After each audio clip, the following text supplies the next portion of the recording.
কুষ্টিয়ায় অবৈধভাবে গড়ে ওঠা ৩ শতাধিক রাইস মিলের কারণে চরম হুমকির মুখে পড়েছে পরিবেশ, জীববৈচিত্র্য এবং কৃষি। মিলের নির্গত কালো ধোঁয়া আর উড়ন্ত ছায়ে এলাকায় বাড়ছে শ্বাসকষ্ট সহ নানা রোগ। এছাড়াও মিলের বর্জ্যে অস্তিত্ব সংকটে রয়েছে ঐতিহাসিক জিকে ক্যানেল। মিলন খন্দকারের তথ্যচিত্রে জানাচ্ছেন মিশাল বিনতে আনোয়ার। কুষ্টিয়ায় অবৈধভাবে গড়ে উঠেছে ৩ শতাধিক রাইস মিল। সদর উপজেলার খাজানগর, কবুরহাট, কদমতলা কিংবা আইলচারার আকাশ জুড়ে শুধুই কালো ধোঁয়া আর বাতাসে উঠতে থাকা ছাইয়ের কণা। মিলের ছাই ও বিষাক্ত ধোঁয়ায় এলাকার শিশু ও বয়স্কদের মধ্যে মারাত্মক আকার ধারণ করেছে শ্বাসকষ্ট, ফুসফুসের রোগ এবং চর্মরোগ।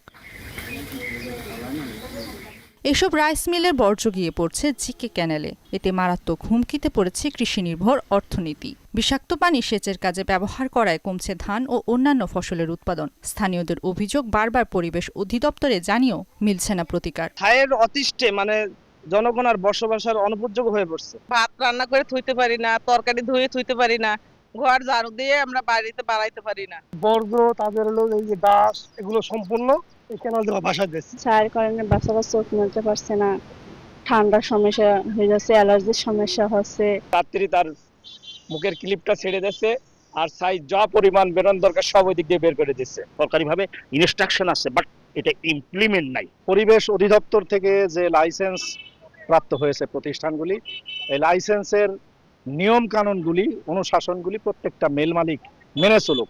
তবে পানি উন্নয়ন বোর্ড ও পরিবেশ অধিদপ্তর বলছে, নিয়ম ভাঙলে কাউকে ছাড় দেয়া হবে না।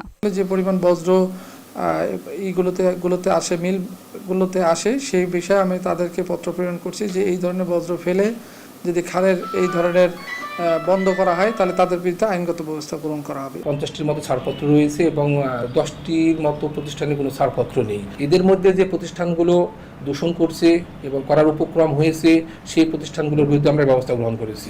যত্রতত্র গড়ে ওঠা অবৈধ রাইস মিল উচ্ছেদে কর্তৃপক্ষের কার্যকর পদক্ষেপ দেখতে চান ভুক্তভোগীরা। মিশাল বিনতে আনোয়ার, মোহনা সংবাদ।